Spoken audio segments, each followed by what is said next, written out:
Welcome to one of the most disturbing cases recorded in the history of South Carolina. Before we begin, I invite you to leave in the comments where you're watching from and the exact time you're listening to this narration. The year was 1850, when Charleston's cobblestone streets whispered of wealth built upon human bondage. The Bradford name commanded respect throughout the port city, with Jeremiah Bradford's shipping empire bringing prosperity to his doorstep. His son William moved through elite society with practiced ease until his gaze fell upon Harriet, a literate house slave whose quiet dignity and forbidden knowledge defied her circumstances. Their dangerous connection began with secretive exchanges of books in the plantation library's shadows. Years later, historians examining the Bradford ledgers discovered a cryptic entry. One female servant, expenses to Philadelphia, matter resolved. Behind these innocuous words lay a blood-soaked tale that would haunt the plantation for generations. The Bradford fortune had been accumulated through 3 decades of calculating expansion, beginning with a single merchant vessel in 1820 and growing to a fleet of 27 ships by 1850. Vessels that carried not only cotton and indigo to European markets, but also human cargo along the domestic slave trade routes, a fact documented in maritime insurance records uncovered by researchers at the Charleston Historical Society in 1965. According to Port Authority ledgers, Jeremiah Bradford's notorious willingness to undercut competitors and leverage political connections had driven 3 rival shipping companies to bankruptcy, their owners' subsequent suicides barely meriting mention in his private correspondence. The sprawling Bradford plantation, with its iconic white columns and meticulous gardens stretching towards the Ashley River, had been acquired in 1835, not through honest purchase, but through manipulation of debt obligations, after the previous owner, Thomas Middleton, fell prey to Jeremiah's elaborate financial trap, a scheme detailed in candid letters to Bradford's attorney that remained sealed until 1943. William Bradford returned from Harvard in early 1850, his education having planted dangerous seeds of abolitionist sympathy that he carefully concealed beneath impeccable manners and appropriate Southern sentiments, though his journal, found tucked behind a loose brick in the plantation's overseer's quarters during a 1978 archaeological survey, revealed his growing moral crisis. Perhaps most chilling was the discovery in 1972 of historian Margaret Whitfield's research journal, which documented her bewilderment upon finding tax records showing the sudden abandonment of the Bradford estate in November 1850, at the height of its prosperity. With property taxes left unpaid and the house shuttered despite having hosted Charleston's most lavish harvest ball mere weeks earlier. The bill of sale recovered from the Bradford estate papers during a 1967 auction catalogued Harriet simply as female, age 20, literate, suitable for household duties, though the price paid, nearly triple the standard rate for a house servant, hinted at qualities the document did not explicitly name. Plantation records from Thornhill, the failing Virginia estate where she had previously been held, noted her as possessed of unusual refinement and scholarly capability, traits that had caught Jeremiah Bradford's attention when business brought him to Richmond in early spring of 1850. According to correspondence between Bradford and the Thornhill estate manager, Harriet had been taught to read by the master's daughter, who had defied Virginia law to educate her favorite companion, an indiscretion overlooked until financial ruin forced the liquidation of the estate's assets. Martha Johnson, who served as head house servant at the Bradford plantation for 37 years, provided testimony to a Works Progress Administration historian in 1937, when she was nearly 90 years old, stating, "Miss Harriet came with her head high, looking at everything but saying almost nothing, carrying a small cloth bundle that Mr. Bradford had permitted her to keep, though none of us knew then it contained 3 books hidden beneath a dress and apron." The Bradford Household Ledger, preserved in the South Carolina State Archives, records Jeremiah's specific instruction that Harriet be quartered in the small room adjacent to the library rather than in the typical servants' quarters, noting her primary duty would be the cataloging and maintenance of the master's book collection, which has fallen into disarray. A receipt from Willoughby's Fine Furnishings, dated April 18, 1850, shows the purchase of a desk, chair, and lamp for the library antechamber. Unusual provisions for an enslaved person that suggested Jeremiah's high expectations for his investment. The plantation overseer's journal, discovered behind a wall panel during renovations in 1992, observed that the master believes his new acquisition will bring order to his literary collection, though in my estimation he has invited disruption by installing such a one in the heart of his home. A prescient observation that would prove tragically accurate as Jeremiah's pride in possessing an educated slave, a status symbol among Charleston's elite, ultimately set in motion events that would destroy his family's standing and transform his legacy from prosperity to notorious scandal that echoed through generations. The household account book, meticulously maintained by Jeremiah Bradford's personal secretary, shows a curious pattern emerging in May of 1850, with notations that dinner served to young master in library appearing with increasing frequency, first weekly, then almost daily by mid-June, a change in routine remarkable enough to merit documentation. Street. Michael's church attendance registry, preserved in ecclesiastical archives and examined by religious historians in 1989, reveals William Bradford's name marked absent for 7 consecutive Sundays beginning in late spring. Despite his father's unwavering presence in the family pew, absence is explained away as indisposition, though physician records show no calls to attend the young master during this period.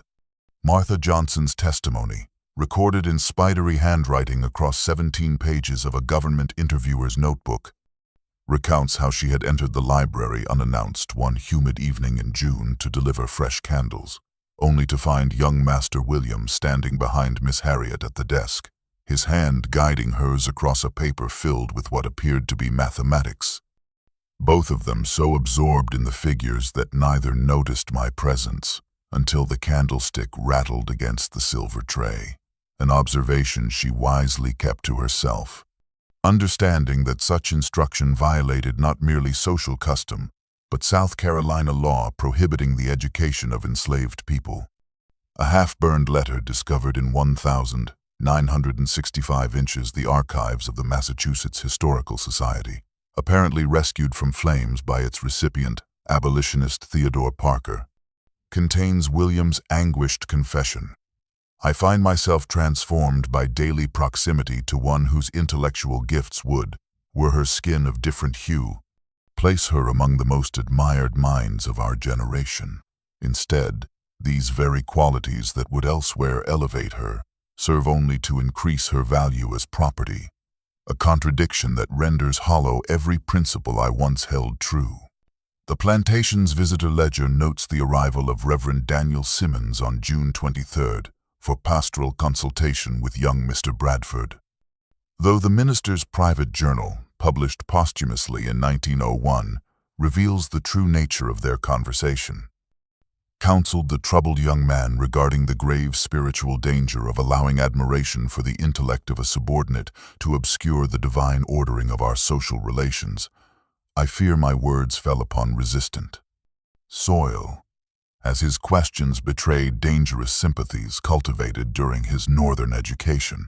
Jeremiah Bradford's personal correspondence with his brother-in-law, uncovered during a 1982 renovation of the family's former summer home, betrays mounting unease. William's peculiarities of behavior have progressed beyond youthful caprice into something I observe with growing concern. His interests have narrowed to our library and its keeping in a manner that suggests unhealthy fixation. The turning point came during a July dinner party documented in the diary of Mrs. Eleanor Pinckney, who recorded with evident shock how William, when conversation turned to legislative proposals strengthening prohibitions on teaching slaves, suddenly argued that education elevates all minds regardless of station, causing his father to abruptly change the subject while exchanging alarmed glances with Senator Calhoun across crystal goblets and silver candelabra. The plantation overseer, Thomas Wilkins, whose meticulous daily journals were discovered in the 970 seconds beneath floorboards in what had been his quarters, noted with increasing frequency observations such as, young master again engaged in lengthy discussion with library servant under pretext of cataloging work, their heads bent together over texts in a manner suggesting discourse beyond appropriate instruction, and later, found them in suspicious proximity by the north bookcase, falling silent upon my entrance with the guilty start of those interrupted in confidences. Judge Samuel Holbrook, whose estate bordered the Bradford plantation to the east, reported in a letter to Jeremiah dated August 3rd, later entered as evidence in probate proceedings, that while riding his property line, he had observed your son in extended conversation with your female house servant at the creek crossing, standing closer than propriety permits and speaking with animated intimacy that ceased immediately upon noticing my approach. The Charleston Mercury Society column obliquely referenced the growing whispers in an August 17th. Item: a certain young gentleman of prominent family, recently returned from Northern education, has declined no fewer than 3 invitations from our most distinguished families, preferring instead the solitude of his father's library, a curious choice that has prompted speculation regarding his social inclinations. Household accounts show Jeremiah Bradford hiring additional male servants in late August, positioned conspicuously near the library, a precaution that proved ineffective as William simply shifted his attentions to early morning hours when the house lay quiet and supervision was minimal. The Bradford mansion, converted to a museum of antebellum architecture in 1928, yielded its most startling secrets during renovation work in September 1930, when a carpenter dismantling damaged shelving in the library discovered a cleverly constructed compartment behind the third panel of the eastern bookcase, containing a leather pouch filled with 27 folded papers, a discovery documented in the Charleston Historical Society's acquisition records as correspondence of questionable propriety. The notes, exchanged between William and Harriet over a period of approximately 3 months, reveal an intellectual partnership that transcended the boundaries of race and station, beginning with formal discussions of literature but evolving into profound philosophical dialogue and, ultimately, expressions of forbidden affection. In one undated note, William wrote, "Your observations on Rousseau's theory of natural freedom surpass those of my most esteemed professors. How cruel that a mind of such clarity should be trapped by circumstances that deny its expression." While Harriet's reply, written in an elegant, flowing script that testified to her exceptional education, challenged, "If you truly believe in the natural rights of humanity as you claim, at what point does intellectual admiration compel moral action?" Their discourse ranged from Greek philosophy to contemporary politics, with explicit references to abolitionist writings that would have been considered seditious in Charleston society. By late July, their notes had taken a more personal turn, with William confessing, "I find my thoughts returning to you even when immersed in business matters. Your insights illuminating my understanding not merely of books but of my own moral compass," while Harriet's more cautious responses nonetheless revealed deepening attachment. "We tread dangerous ground where sentiment undermines caution, yet I cannot deny that our conversations have awakened possibilities I had firmly sealed away as impossible dreams." The final notes, dated early August, contained coded references to northern cities and Quaker contacts, alongside William's assurance that arrangements proceed, requiring only patience and precise timing, suggesting an escape plan was actively developing. Professor Eliza Montgomery, who analyzed the correspondence for the Journal of Southern History in 1965, observed that Harriet's writings demolish the convenient historical narrative of intellectual inferiority used to justify enslavement, revealing not only exceptional intelligence but also remarkable emotional resilience and strategic thinking. She emerges not as passive recipient of William's rescue, but as equal architect of their dangerous gambit for freedom. The confrontation that irreversibly altered the trajectory of the Bradford family occurred on the night of September 7, 1850, according to the cook's testimony recorded 40 years later. A terrible crash woke the household, like someone had thrown books against the wall, followed by the master's voice thundering through the night air. Jeremiah Bradford, returning unexpectedly from an evening meeting of the Charleston Business League, discovered his son and Harriet hunched over a mathematics text in the library well past midnight, their heads nearly touching as William guided her through complex equations by candlelight, an intimacy that transformed Jeremiah's suspicions into explosive rage. Sarah Jenkins, a housemaid whose quarters adjoined the main house, reported to a WPA interviewer that she had heard Jeremiah's voice rising like Judgment Day, with phrases including, "Disgrace to your heritage," and "No son of mine would betray his race this way," followed by explicit threats that William would inherit not a penny nor a good name should his behavior continue. The Butler's Journal, discovered in 1988 and donated to the Charleston Museum, records that the household staff were instructed the following morning to remove William's belongings from the main house to the guest cottage, a physical banishment that underscored the severity of the breach. Thomas Bradford, William's cousin from Savannah and recently graduated from Princeton, arrived on September 10th at Jeremiah's urgent request, his purpose made explicit in Jeremiah's letter preserved in the Georgia Historical Society archives. "I require your reasoned influence upon my son, whose northern education has corrupted his understanding of natural order and propriety to a degree that threatens his future prospects." Thomas's private journal, published by his granddaughter in 1922, reveals his immediate assessment of the situation.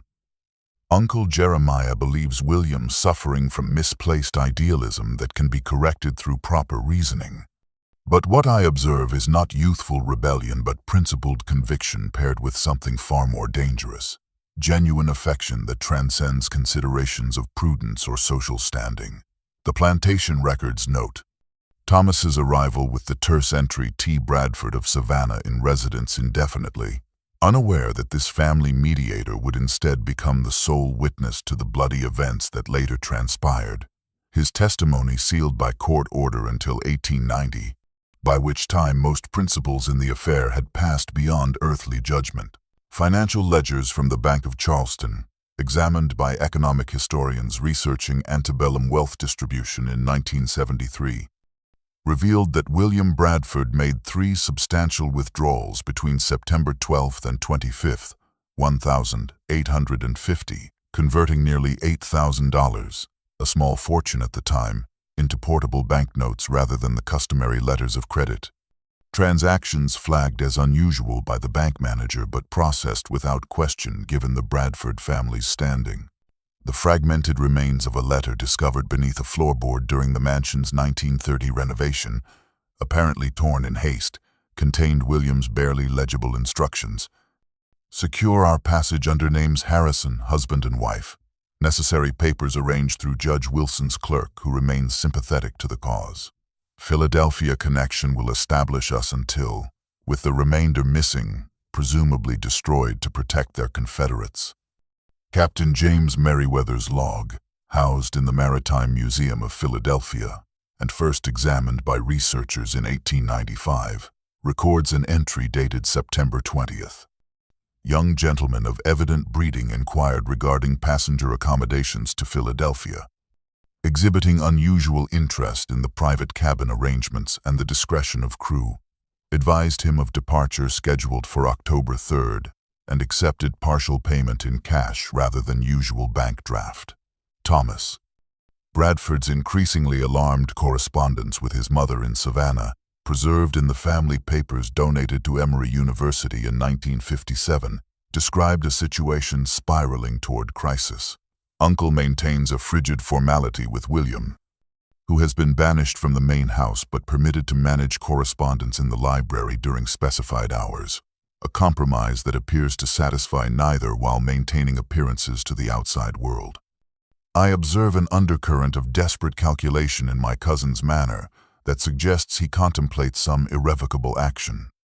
An inventory list discovered in Harriet's quarters during the subsequent investigation, written in a cipher that was only decoded by linguists in 2001, detailed essential items for travel: warm cloak, 2 sturdy dresses, practical shoes, gloves to cover hands, spectacles for disguise, hat with veil. Practical considerations that revealed her active role in planning rather than passive participation. The Charleston Courier's shipping notices for late September 1850 advertised the merchant vessel Prosperity scheduled for the Philadelphia route, a northbound journey that represented either salvation or destruction for T-Teen. The desperate couple, whose preparations accelerated as William received confirmation, via a message smuggled through Thomas, that sympathetic parties await your arrival with arrangements for suitable employment and discreet housing. The household ledger entry for October 2nd, 1850, meticulously records preparations for an elaborate dinner to host 5 prominent Charleston families, oysters ordered from the bay, French wines retrieved from the cellar, silver polished, and the dining room arranged for 14 guests. Yet the city's society pages remain conspicuously silent about the gathering, an absence noted by archivists as unusually inconsistent with documentation practices of the period. According to Thomas Bradford's sealed testimony, finally opened by court order in 1890, and now preserved in the South Carolina Historical Society, he had retired early that evening, only to be awakened near midnight by a commotion of such violence it suggested multiple persons in desperate struggle emanating from the library wing. His account continues with clinical precision. Upon entering the library, I observed immediate signs of chaos: chairs overturned, books scattered across the floor, and most disturbingly, distinct smears of blood trailing from the desk to the eastern door leading to the gardens, these crimson traces still wet to the touch. The testimony recounts Thomas's increasingly frantic search of the grounds, discovering Harriet's quarters empty, her few possessions gone, and William nowhere on the property despite the stables confirming no horses missing. Most chilling was Thomas's description of encountering his uncle in the study an hour later. I found Jeremiah Bradford seated at his desk, a glass of brandy in hand, his shirt cuff stained with what appeared to be blood, yet his demeanor exhibited an unnatural composure bordering on satisfaction. When Thomas demanded explanation regarding William's whereabouts and the obvious signs of violence, Jeremiah reportedly responded with chilling finality. "The matter is resolved. You will find your cousin has departed for our northern offices, while the troublesome property has been dispatched to associates in Philadelphia. Neither requires further discussion nor investigation." The plantation's daily log, maintained by the overseer, contains only the cryptic entry: "Disturbance in main house after dinner hour. Master's instructions. No staff to enter library until further notice. Cleaning crew assigned tomorrow."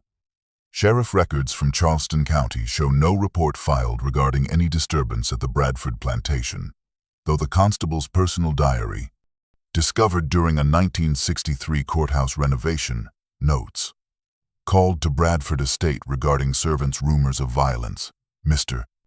Bradford assured all matters domestic had been satisfactorily concluded, his standing rendering further inquiry unnecessary." The Charleston Mercury's business column of October 9th, 1850, carried a brief announcement that William Bradford, son of prominent shipping merchant Jeremiah Bradford, has departed to oversee the family's expanding interests in Philadelphia, a temporary assignment reflecting the Bradford Company's continued prosperity, while the society page noted his absence from the harvest ball with the explanation that business obligations have called the young gentleman northward before the conclusion of the social season. Plantation records amended by Jeremiah himself show the entry: "Female servant Harriet transferred to associate plantation interests. Compensation recorded in separate business ledger," though no corresponding financial record has ever been located despite extensive searches by historians. When Thomas Bradford attempted to file a formal report with the Charleston Sheriff's Office on October 4th, citing disturbing evidence of violence and suspicious circumstances surrounding his cousin's abrupt departure, the official log shows his concerns were dismissed after a private meeting between Sheriff Williams and Jeremiah Bradford, with the notation, "Family matter resolved to patriarch's satisfaction. No further action required." The Bradford Company's shipping manifests for early October contain no passenger record for William on any Northbound vessel. An inconsistency explained away as private travel arrangements appropriate to the family's standing. Reverend James Whitfield's personal journal, discovered among church archives in 1968, records his disquiet after visiting the Bradford plantation on October 7th. Called upon Jeremiah to offer spiritual comfort regarding his son's sudden departure, but found him oddly composed. Almost triumphant in demeanor, the library remains locked for renovations, though servants whisper of scrubbing bloodstains from carpet and floorboards, while questions regarding the educated house servant are met with abrupt changes of subject, all suggesting an unholy haste to bury matters that rightfully demand examination. Business associates noted in correspondence that Jeremiah appeared at the Charleston Exchange the very next day after the incident, conducting transactions with customary precision while deflecting personal inquiries with rehearsed responses about William's promising business opportunity in northern markets. A letter from Thomas Bradford to his Princeton classmate, intercepted by Jeremiah but preserved in family papers, expresses profound skepticism.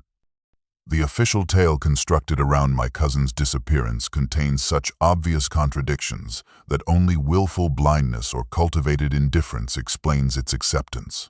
Charleston society seems determined to preserve appearances at the expense of truth, accepting convenient fiction to avoid confronting the violence I witnessed.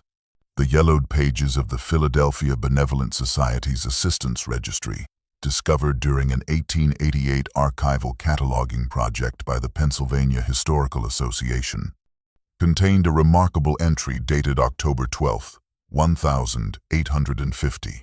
Aid extended to recent arrivals William and Helen Harrison, formerly of Charleston, husband suffering from poorly healed knife wound requiring medical attention, wife exhibiting signs of nervous exhaustion, temporary lodging arranged with widow Pemberton on Arch Street until their circumstances improve. City business records subsequently unearthed revealed that by January 1851, William Harrison had established a modest bookshop in the growing Germantown neighborhood. While the 1851 directory listed Helen Harrison as a seamstress of fine garments, occupations notably aligned with their actual skills rather than their fabricated identities. The minutes of the Society of Friends monthly meeting, preserved in meticulous copperplate handwriting at the Arch Street Meeting House, record deliberations regarding the couple's request for community acceptance. The circumstances surrounding the Harrisons' arrival among us bear markers of hasty departure and concealed origins. Yet their evident devotion to each other and their sincere quest for honest work despite physical hardship compels our compassionate response. After due consideration, we extend the hand of fellowship while respecting their desire for privacy regarding previous conditions. Philadelphia tax assessments from 1853 through 1860 track the couple's modest prosperity, showing the bookshop expanding to include a lending library and educational supplies, while census records identify them as W. Harrison, merchant, mulatto, and H. Harrison, seamstress, mulatto, a racial classification that, while inaccurate for William, provided crucial protection in a northern city still practicing racial segregation. The final chapter of their story remained unknown until 1920, when renovation of the Fair Hill burial ground uncovered modest adjacent grave markers weathered by decades of Philadelphia winters, bearing the inscriptions, William Harrison, born in light, died in freedom, the 12th of March 1862, and Helen Harrison, her life, her testimony, April 3. 1862. Epitaphs suggesting both peaceful culmination of their dangerous journey and, as noted by the Germantown Historical Society's subsequent investigation, the probability that neither survived the illness that claimed them within weeks of each other. Their final resting place just 5 miles from the bookshop where they had built their improbable life together, their true identities carried to their graves. The crumbling remains of the Bradford plantation faced final demolition in October 1965, when workers dismantling the library's east wall discovered a small metal box sealed within a carefully constructed cavity.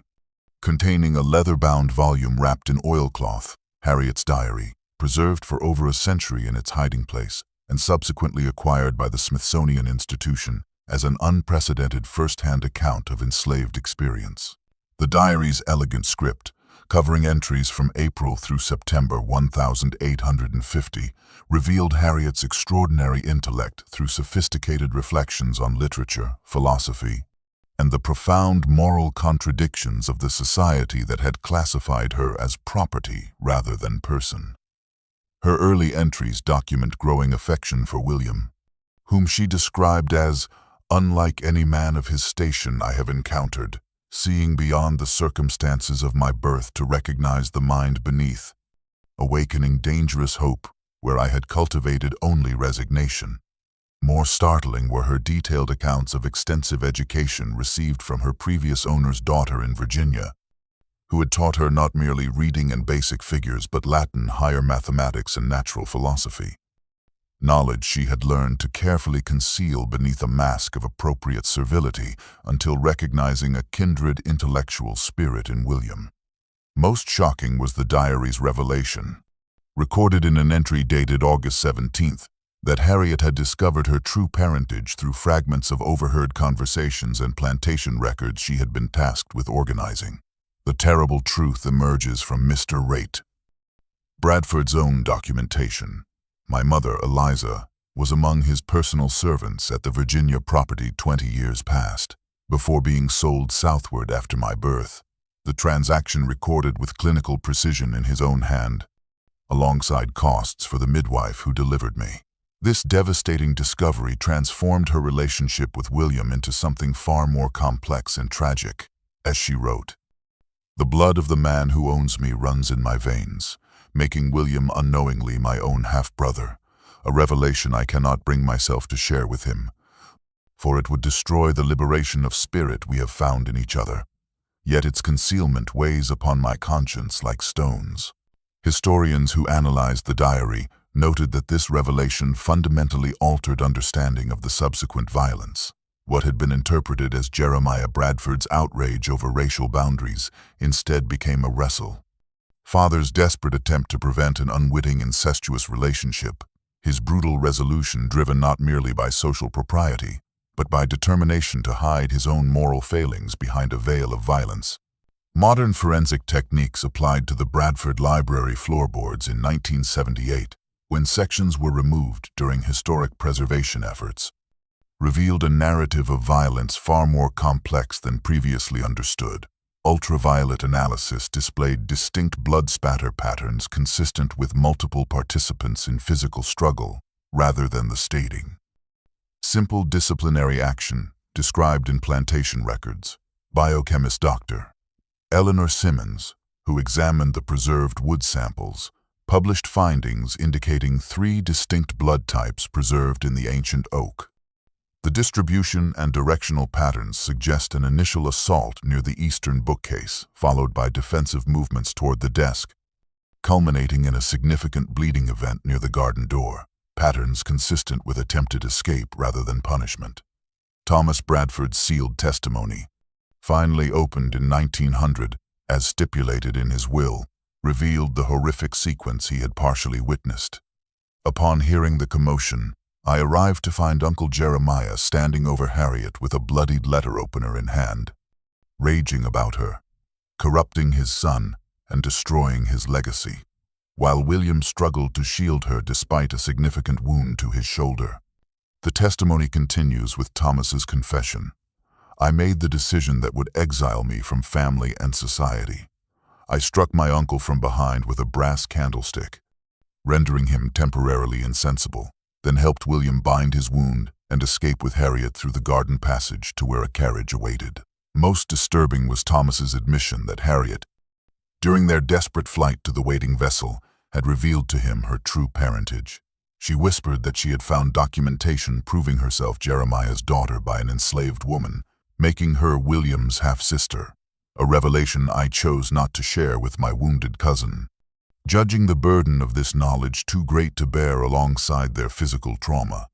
Thomas's subsequent actions, documented through bank records and correspondence with abolitionists, show he provided ongoing financial support to the couple in Philadelphia, while maintaining the public fiction of estrangement from his cousin, writing, "I remain haunted by complicity in what some might view as moral transgression, yet cannot find it within myself to regret preserving two lives from certain destruction, even as I carry alone the terrible knowledge that the very blood that divided them as master and slave united them as siblings in a cruel twist of fate that neither can ever be permitted to discover." The Philadelphia City Directory of 1851, examined by urban historians researching antebellum business patterns, lists Harrison's books and literary supplies at 317 Germantown Avenue, described as offering scholarly volumes, writing materials, and reading room accommodations. Modest beginnings for what local newspapers would later call a cultural cornerstone of the neighborhood by 1855. Building permits and tax records chronicle the gradual expansion of the establishment, with an 1857 renovation, adding a rear apartment that, according to testimony from conductor Samuel, still published in Underground Railroad Reminiscences 1897, provided temporary sanctuary for no fewer than 17 souls journeying northward to permanent freedom between 1858 and 1860, the proprietors exhibiting remarkable courage given their own precarious circumstances. The couple's integration into Philadelphia society emerges through Quaker meeting records, noting Helen Harrison's contributions to children's education initiatives and William's participation in literary societies. Though neighbors interviewed by historical researchers in the 1942 recalled a certain reserve about their Southern origins and occasional unexplained absences when rumors of slave catchers circulated through the letters discovered in Thomas Bradford's personal effects following his death in 1903 reveal the couple's ongoing anxiety, with William writing in 1853. "We have established a life of meaningful work and cautious friendships, yet started every Southern accent encountered on city streets. Haunted by the knowledge that your father's resources and connections could yet extend his vengeance to our doorstep, should our whereabouts be discovered." Helen's correspondence, more philosophical in tone, reflects her complex identity transformation. "I have stepped into this new name and life as one might don unfamiliar clothing, initially uncomfortable yet increasingly natural with time. Though I sometimes catch my reflection in shop windows and momentarily fail to recognize the free woman gazing back." The most poignant artifact of their Philadelphia life emerged in 1972, when renovations to their former bookshop uncovered a wall cache containing a daguerreotype dating approximately from 1855. Showing the couple formally posed yet unmistakably intimate, William seated with an open book, Harriet, now Helen, standing beside him with one hand resting on his shoulder, the other displaying a simple gold band on her finger. Their expressions conveying what the Philadelphia Inquirer described as dignified defiance, the quiet triumph of two people who risked everything to create a life denied them by the society of their birth. The Bradford shipping empire's precipitous decline appears in maritime insurance records beginning November 1850. When 3 vessels were reported lost at sea within a 6-week period, losses that contemporary business correspondents attributed to increasingly reckless management decisions and neglect of established safety protocols. Charleston Harbor shipping manifests from 1851 show Bradford vessels operating at less than half capacity, while competitors' correspondence notes Jeremiah's erratic behavior at business meetings and inability to maintain coherent discussion of basic transactions. Property records filed with Charleston County reveal a succession of increasingly desperate financial maneuvers, beginning with a mortgage against the plantation in February 1851, followed by the sale of outlying parcels throughout that summer, culminating in the transfer of 6 ships to creditors by year's end, a dismantling of generational wealth accomplished with astonishing speed. Dr. James Woodward's medical ledger, preserved in the South Carolina Medical Society archives, documents monthly visits to the Bradford estate beginning April 1851, with notations progressing from nervous exhaustion to persistent tremors and memory lapses, and eventually pronounced melancholia with periods of agitation requiring sedation. Household accounts reveal a parallel deterioration in daily function. Servants dismissed without replacement, social engagements declined, and eventually the shuttering of entire wings of the house to reduce maintenance expenses as Jeremiah withdrew into increasingly isolated existence. Most revealing were Jeremiah's private journals, discovered in a locked desk drawer when the estate's remaining contents were catalogued for auction in 1853 and later acquired by the Charleston Museum, where they remained sealed until scholarly examination in 1994. The final coherent entries, dated December 1852, contain his tortured confession. The girl's eyes, how did I not see Eliza looking back at me through them? My own blood sold as property. Then returned by cruel fate to haunt my house and entangle my son in an abomination neither could recognize. His moral wrestling continues.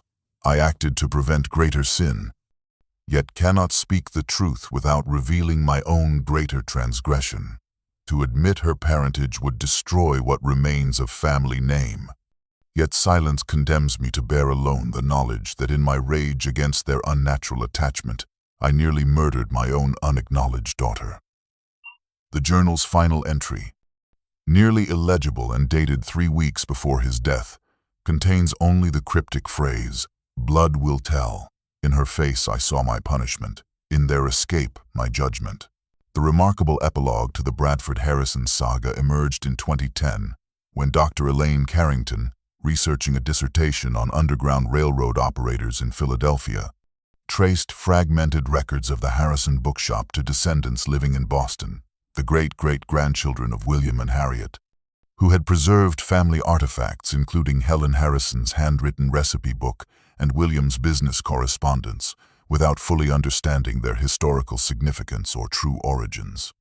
When approached by researchers, the family expressed astonishment at their ancestors' extraordinary journey, having been told only that they descended from a Philadelphia bookshop owner and his wife, who came north from Charleston before the Civil War. DNA analysis conducted with the family's permission at the University of Pennsylvania in 2011 provided scientific confirmation of the narrative reconstructed through historical documents.